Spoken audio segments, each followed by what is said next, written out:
The Taj Mahal, symbol of India, architectural jewel, monument to a grand passion. The Taj Mahal was built in the 17th century by Shah Jahan, king of the world, ruler of India's mighty Mughal empire.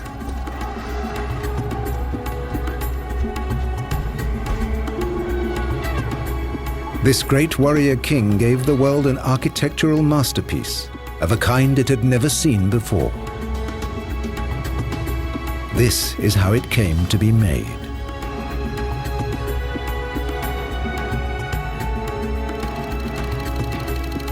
It's also the legend of his queen, the beautiful Mumtaz Mahal, and of their love, too perfect to survive. The chosen one of the palace will have her final resting place in the world's most beautiful building.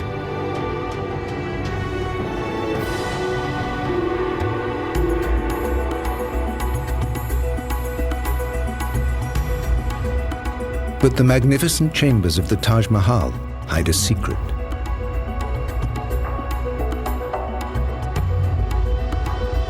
And Shah Jahan will pay a terrible price to complete his life's work at a turning point in India's history.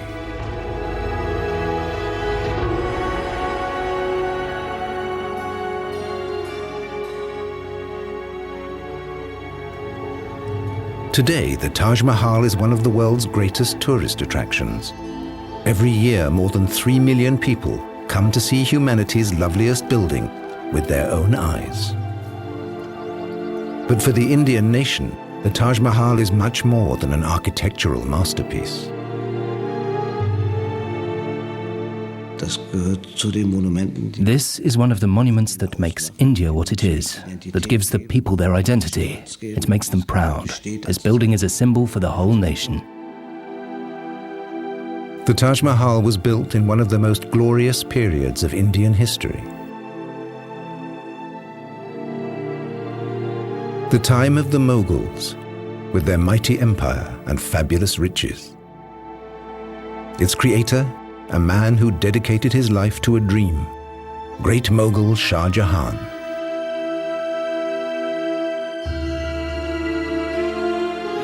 The building that emerged from his plans perfectly combines grace and scale, power and beauty.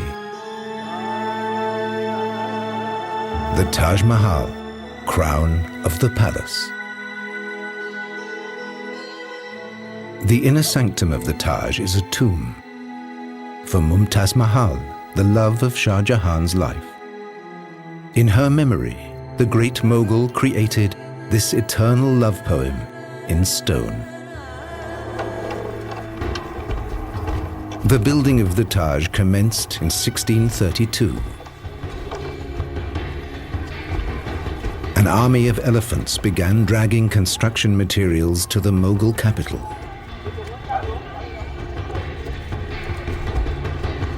This would be the biggest building project of the age.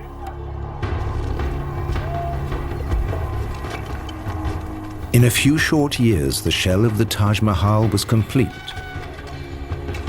ready to be clad in flawless marble at colossal expense. The location of the Taj on the banks of the Yamuna River was a special challenge. Am Wasser hat man meistens keinen festen Baugrund. Sie müssen also sehen, dass Sie Close to water, you rarely find ground solid enough to build on. So you have to dig down until you hit hard, dry earth. They came up with a brilliant solution to this problem, one that's still used today in a slightly different form. They decided to build a well foundation. That was a revolutionary idea for those times. Enorm innovativ. The great Mughals' engineers dig deep wells to below the water table. Then they fill them up with rocks and mortar. On this base, the master builders erect stone columns, linked together by massive arches. The result?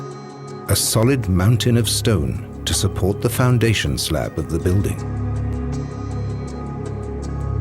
protecting the Taj from the currents of the Yamuna River forever. The Taj Mahal must always stand as a testament to the eternal power of love. It will be the legacy of Shah Jahan. Shah Jahan was the favorite son of the emperor, the Great Mughal, raised in a world of wealth and splendor. In the year 1607, he's granted a rare honor. On his lunar birthday, he's weighed in gold and precious stones. That doesn't mean he's been chosen to become the new Great Mughal. But there are high hopes for this young prince. And great dangers too. His own brothers are his deadliest rivals. The firstborn prince does not always become king. All the ruler's sons will fight to claim the throne, even to the death. The adulation of the crowds means nothing.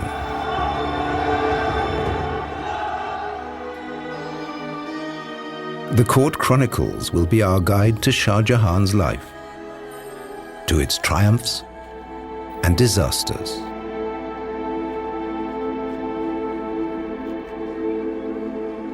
The prince is given a child bride, an arranged marriage for political reasons. It could have been an empty contract. But this love will last for eternity.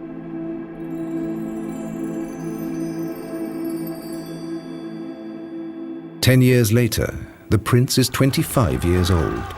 His star shines brighter than ever.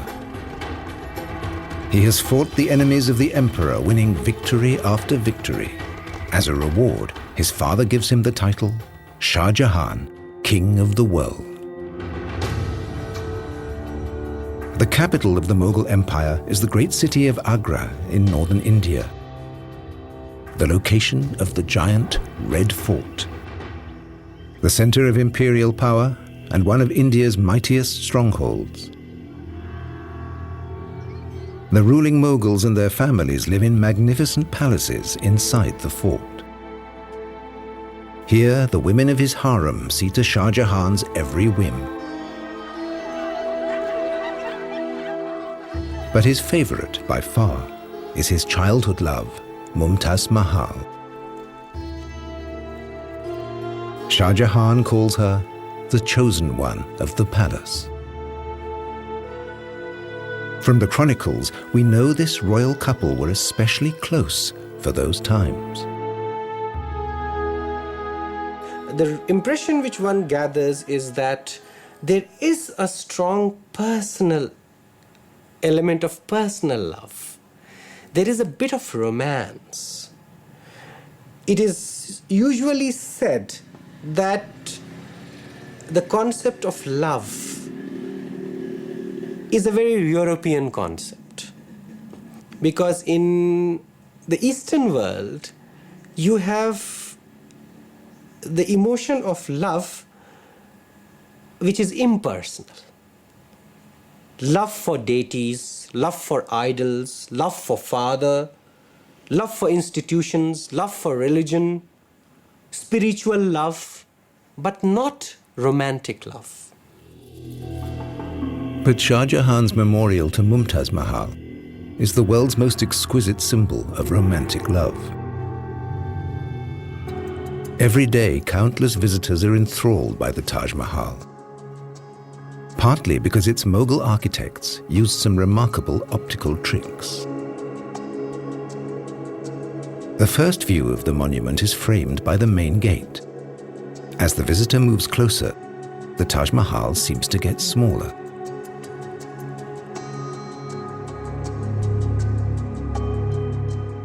It seems to grow bigger as you walk away.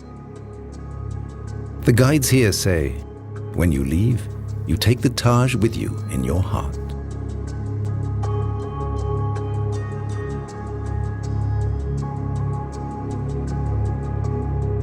An optical trick went into the building of the minarets too. They lean slightly outwards. If they were truly vertical, they would seem to be leaning inwards. By leaning away from each other, they look perfectly upright. And that brings another advantage. In an earthquake, the minarets would collapse outwards, sparing the Taj and its mighty dome.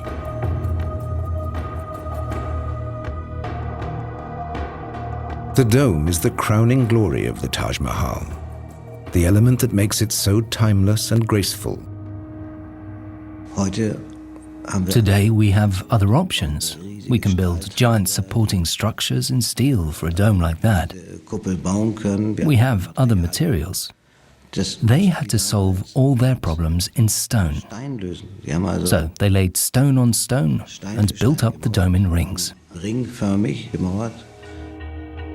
The dome rises layer by layer. The mortar between the stones gives it stability. The result is self-supporting, with no reinforcing struts or columns. The weight of the dome is transferred directly downwards to the mass of masonry below. The dome is more than 40 meters high and 4 meters thick, yet it seems to float over the marble facade, a miracle of stress calculation still admired by engineers. For over 350 years, this dome has been the ultimate expression of Mughal architecture. 1621. The Mughal Empire is at a turning point. The Emperor, Shah Jahan's father, is desperately ill. His sons are gathering in the shadow of the throne, ready to fill the vacuum of power.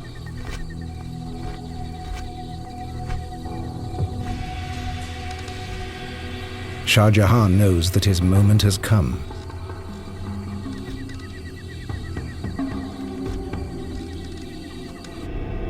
Nothing will stop him in his lust for absolute power. No means are ruled out, not even poison.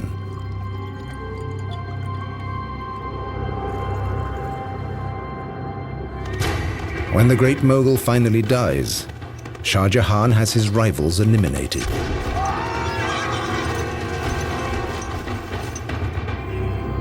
Brotherly love means nothing when the prize is so great. There was a notion of family and there was a notion of affection, but this feeling recede into the background.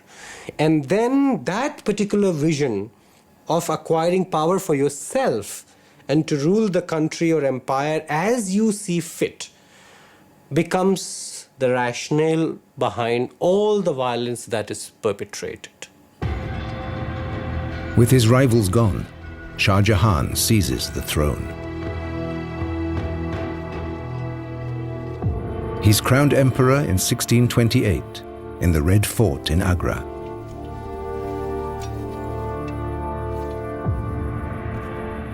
Shah Jahan soon proves himself a wise and moderate ruler. He guides the empire to even greater prosperity.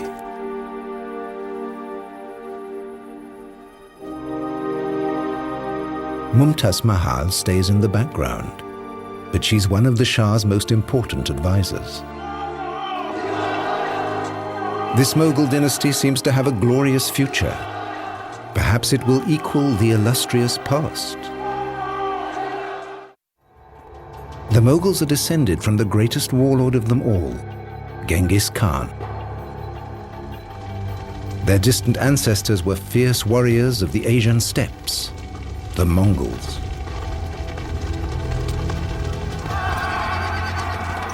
A mere 100 years before Shah Jahan's rise to power, the Mughals swept down from the north onto the plains of India.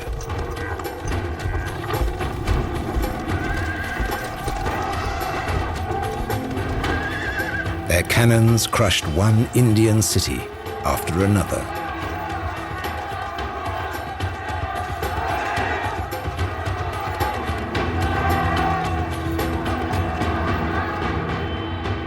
By the time of Shah Jahan, the Mughals control most of India.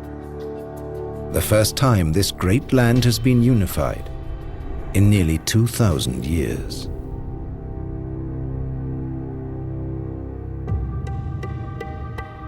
The Mughal rulers bring their faith with them, Islam. After Hinduism, Islam soon becomes India's second religion. But the invaders don't impose it on the people. They seek a balance between the cultures. The Mughal lords proclaim religious tolerance.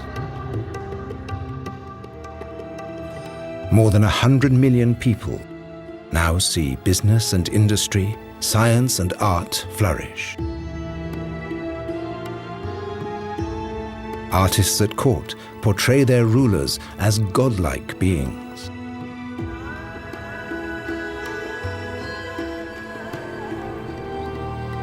There are no limits to the great Mughals' power. Shah Jahan holds sway over his subjects, over life and death. His word is law throughout the empire. This just ruler leads the country to prosperity and stability.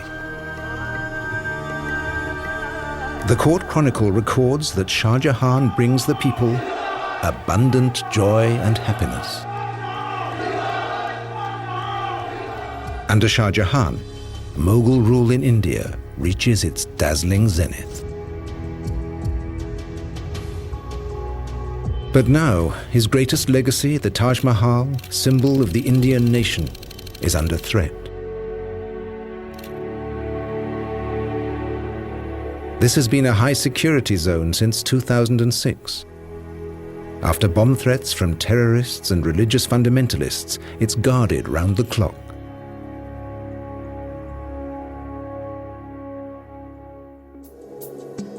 Access to the mausoleum is tightly controlled.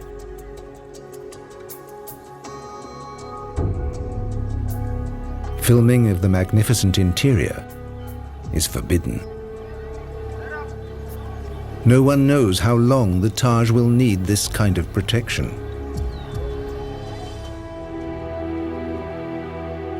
Art historian Ebba Koch was able to study the Taj before the restrictions came into force.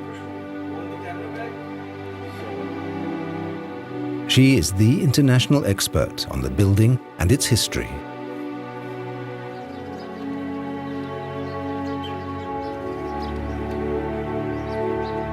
She has also decoded the religious symbolism of the monument.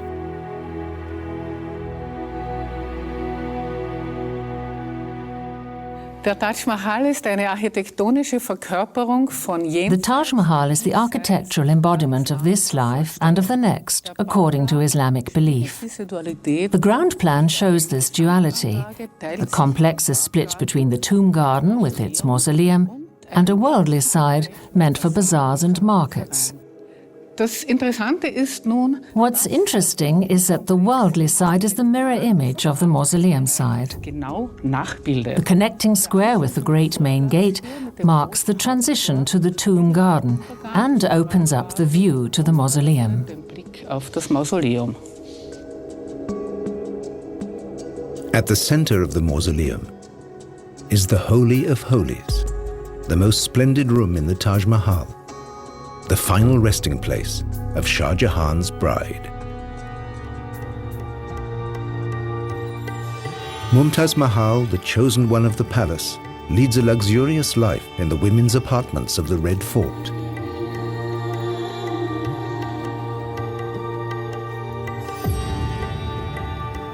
Poets admire her grace and charm. Even the moon, they say, hides from her beauty in shame. The First Lady of the Empire is fabulously wealthy. She has huge resources. She was the highest recipient of money in the entire harem, being the chief queen or the most beloved queen of the emperor, because payments in the harem were graded. We have very interesting accounts of graded payments from a very huge amount to a very small amount.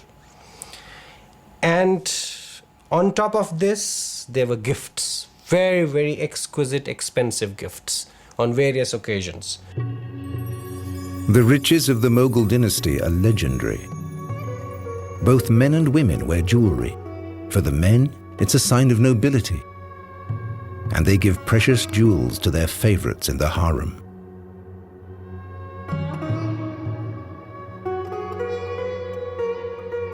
Its endless supply of gems makes India the treasure house of the world.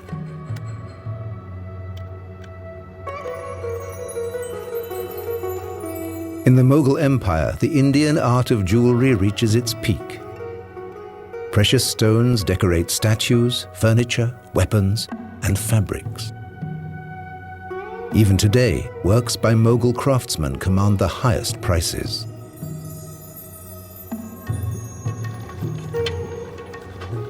The same is true of India's textiles. Cotton has been woven here for more than 4,000 years. This is still a vital industry in India.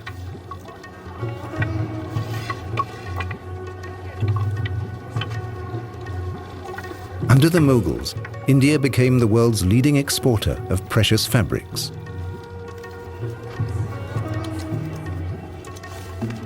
The rulers, the great Mughal and his family, cashed in on the trade.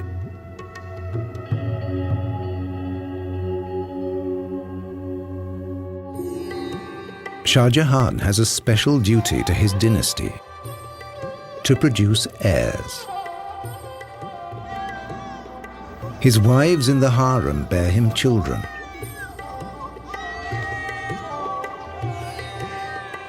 But as the chronicles tell us, once they've done their duty, these women are his wives in name only.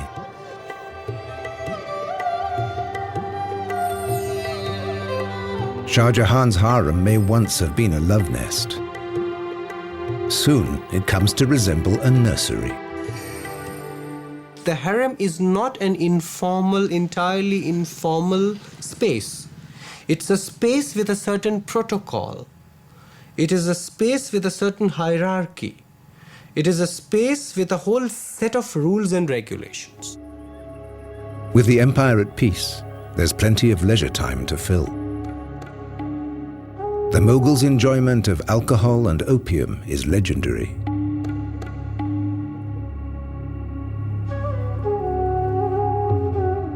Shah Jahan and Mumtaz Mahal are together every possible moment, as the chronicles record. The mutual affection and harmony between the two had reached a degree never seen between a husband and a wife among the classes of rulers or among the other people. The Imperial Chronicle describes their life at court. The intimacy, deep affection, attention and favor which His Majesty had for the chosen one of the palace exceeded by 1,000 times what he felt for any other. For Shah Jahan, the happiness of Mumtaz Mahal is paramount. If you look at the wardrobe of the emperor, if you look at his private chambers, if you look at the shelf which displays all the perfumes, ointments, oil, and a whole range of aphrodisiacs, then you would perhaps know that there is a lot of interest to develop into good lovers, to acquire emotions or to release emotions in a way that would revitalize them or rejuvenate them. Her husband's love is shared and returned by Mumtaz Mahal from the depths of her soul. And always, that lady of the age was the companion, close confidant, associate and intimate friend of that successful ruler, in hardship and comfort, joy and grief, when traveling or in residence.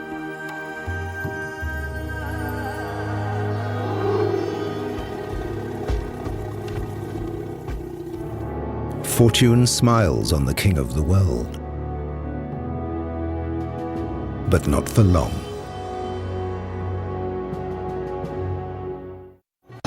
There is unrest in the empire. In 1629, reports reach Agra of another uprising. A distant province has rebelled against the empire again. This means war. Shah Jahan mobilizes his army. He will crush opposition with brute force.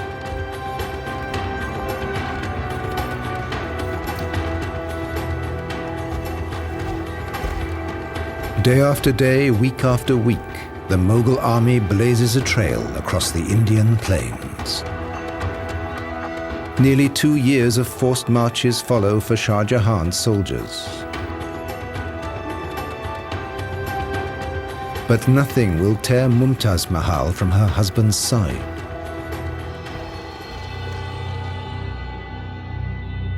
The Mughals are forced to leave their capital again and again, to crush rebellions in the Deccan region. The campaign seems to have no end.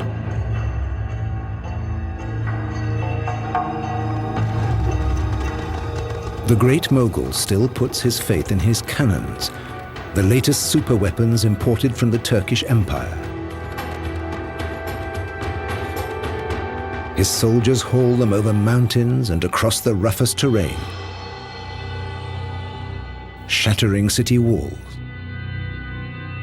wiping out the rebels.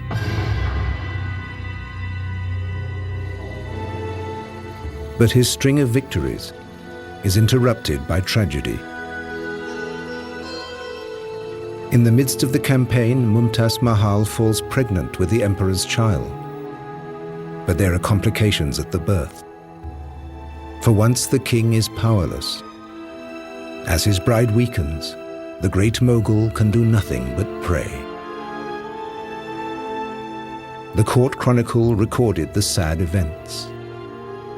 On the 17th of June 1631, the unfortunate demise of Her Majesty the Queen took place shortly after her confinement and made the whole world a house of mourning.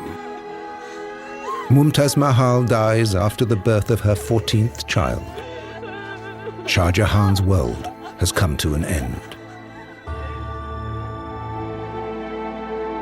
They say the emperor fasted for 8 days, locked in his chambers. For 2 years he heard no music, wore no jewelry or perfume.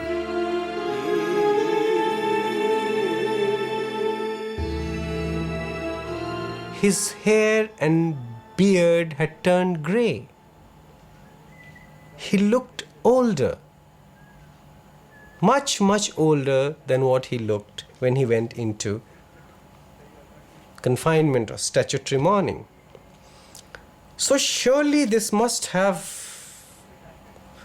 had a deep impact on him.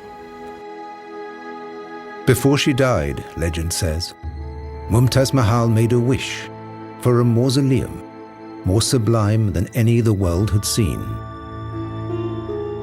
This will be Shah Jahan's task for the rest of his life, to erect the world's most beautiful building in her memory.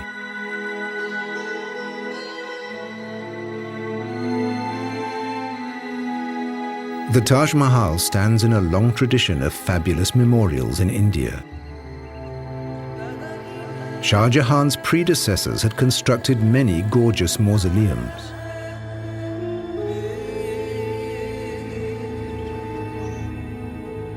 The Taj Mahal combines the very best elements of the memorials to Shah Jahan's forefathers. The tomb of his own father provides the model for the minarets. His great-grandfather's mausoleum had 4 corner turrets surrounding a central core.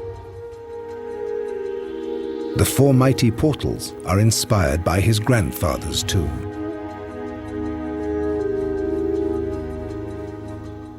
And Shah Jahan took the form of the Great Dome from the memorial to a famous ancestor. Different models, united in perfect harmony. No other mausoleum may come close to the Taj Mahal in scale, beauty, and grace. This monument must be nothing less than a paradise here on earth.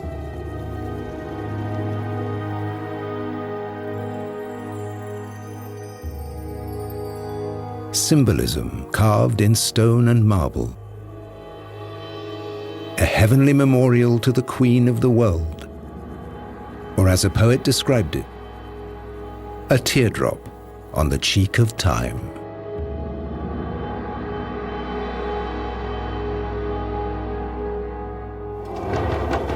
In 1632, just 6 months after Mumtaz Mahal's death, work begins on the Taj Mahal. It will be the greatest building project of the age. Some say that over 20,000 workers slaved on the building. A court chronicler captures the scene. And from all sides of the imperial territories were assembled troop after troop of skilled men, stonecutters, inlayers, and those who do carving in relief, each one an expert in his craft, who began work together with the other laborers. Millions of bricks are baked on the spot for the shell of the building. The Taj rises at record speed. But progress comes at a price. Day by day, this gigantic construction is draining the imperial treasury. But nothing matters to the great mogul. No expense is spared for this lavish project. Nothing must hold up the building work.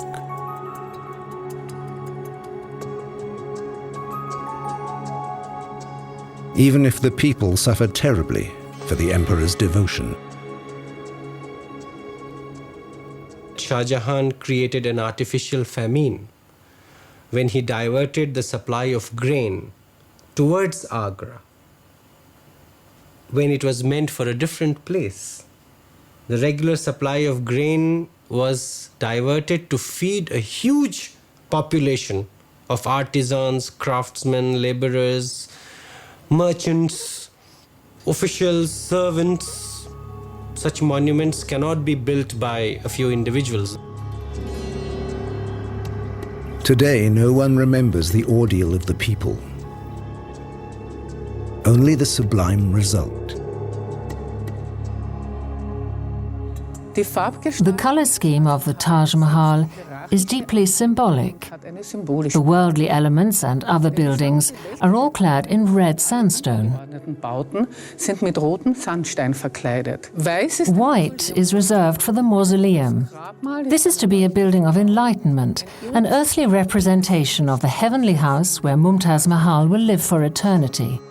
The pure white stands for the spirituality and faith of the person buried here.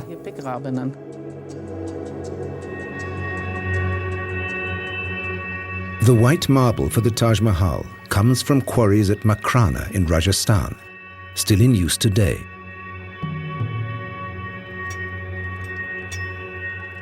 Makrana marble is already famous in Shah Jahan's time. Hard, yet easy to work. It's prized for its fine detail and high polish. The great mogul has reserved Makrana marble for imperial buildings.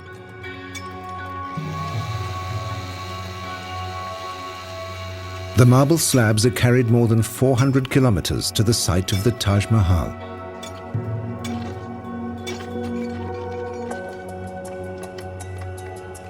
Construction consumes colossal amounts of this fabulous stone. With the skeleton of the building complete, the bricks disappear forever beneath the pure white facade. It's this smooth, glowing stone that gives the Taj Mahal its unique impact.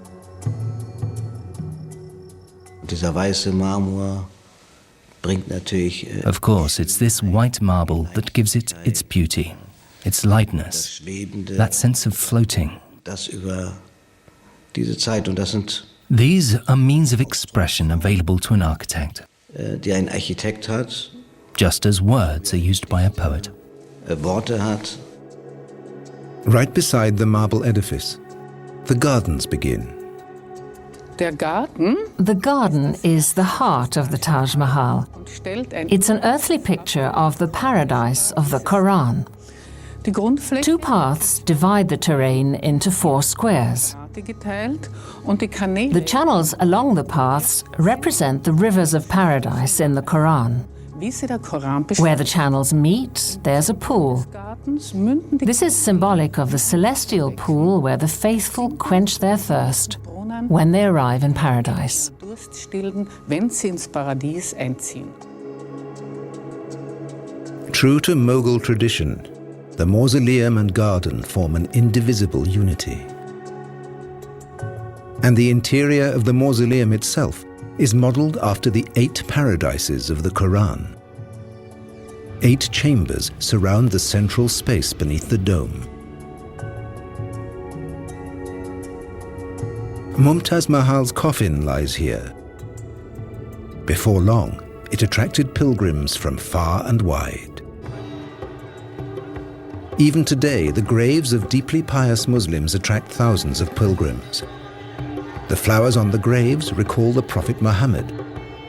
As he ascended into heaven, each drop of perspiration turned into a rose.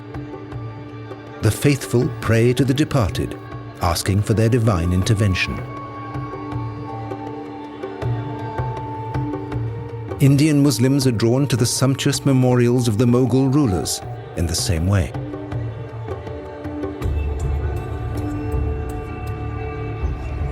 Orthodox Islam has no time for the worship of saints. But here in India, it's widely seen.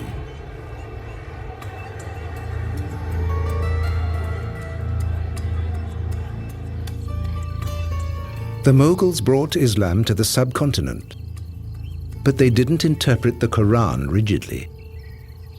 For a long time in India, Islam was linked to policies of tolerance and openness.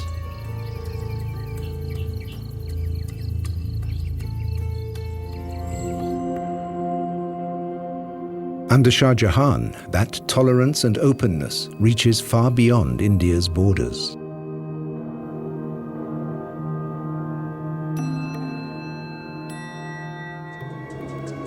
The Great Mughal decrees that visitors from the outside world will be made welcome in his empire. He knows there is much to gain from the exchange.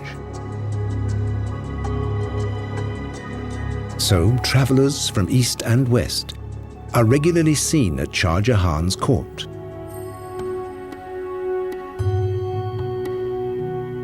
Europeans can easily be spotted by their exotic headgear. Both sides benefit from this transcontinental contact. The Europeans are drawn by the precious fabrics, spices, and gemstones. European merchants pay with silver and bring new ideas to the Mughal Empire.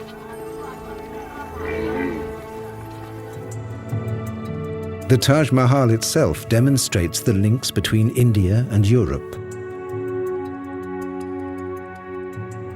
Sumptuous stone flowers adorn the filigree marble latticework and cover the entire interior of the Taj Mahal. Techniques and motifs coming from distant Europe. These mosaics of semi-precious stones are called pietra dura.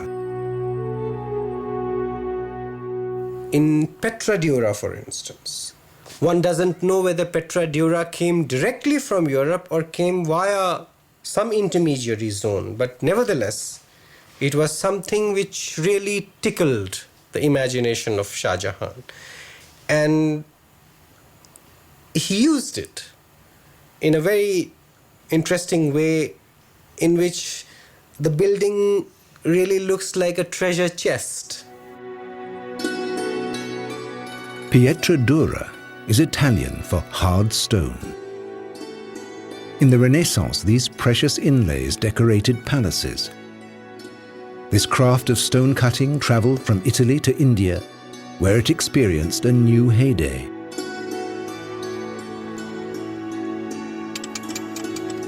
In the Pietra Dura workshops of India, the techniques haven't changed in hundreds of years. Many families have been doing this for 17 or 18 generations. These are the direct descendants of the craftsmen who worked on the Taj Mahal.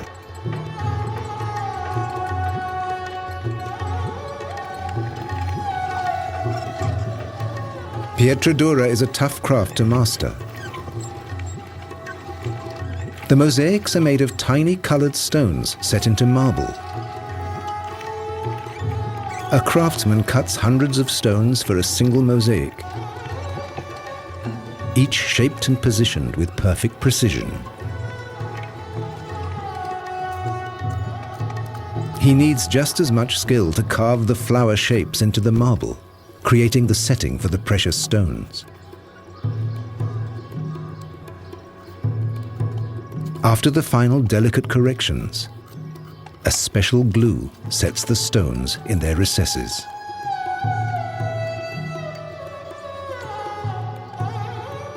Painting in stone is one of the glories of Indian craftsmanship. But no chronicles record the names of the artists who decorated the Taj Mahal. One thing we tend to forget is the hard labor, sweat, suffering of artisans and ordinary craftsmen. Nobody knows anything about them. So the monument is a testimony as much to their existence and the skill which they possessed as it is of Shah Jahan's aesthetic embellishment. Through their work, the men who made the Taj Mahal live on.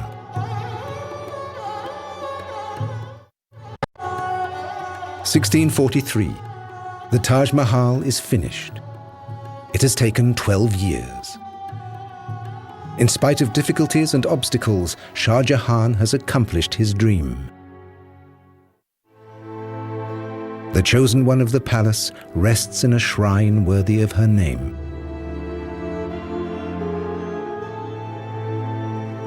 A building more sublime than any conceived or carved by human hand. On the anniversaries of her death, Shah Jahan visits Mumtaz Mahal's tomb. The king of the world travels the Yamuna River to the shrine of the Taj Mahal to remember his great love.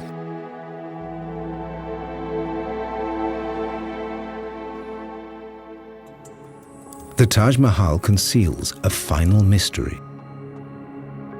The coffin seen in the mausoleum is only a cenotaph, an empty monument. Mumtaz Mahal lies in a secret marble chamber below. There she rests, undisturbed.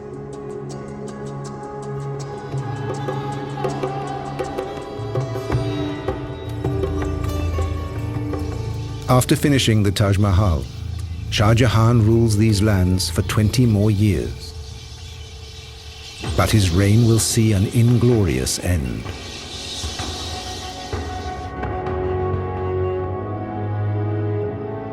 His costly projects and extravagant lifestyle have brought the empire to the edge of ruin.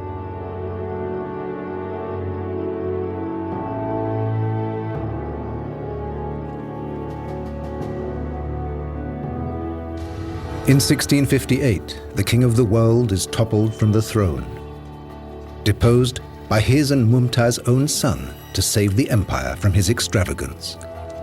Shah Jahan, absolute ruler, great mogul for 30 years, is a prisoner.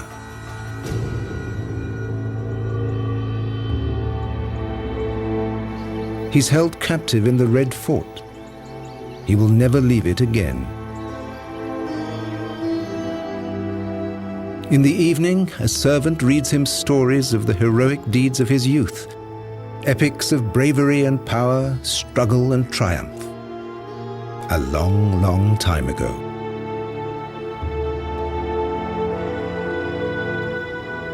In Shah Jahan's decades of intelligent rule, the Mughal Empire reached its peak.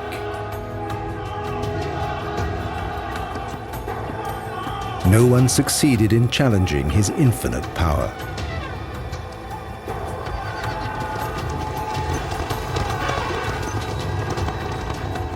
But the mightiest have furthest to fall.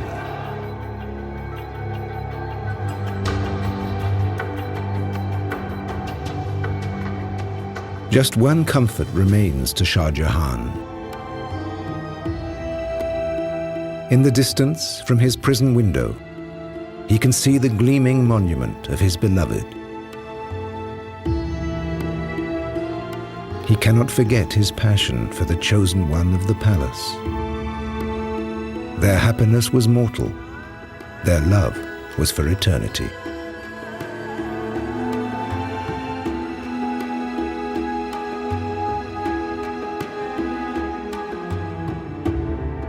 Mumtaz Mahal's tomb has carved its place in history.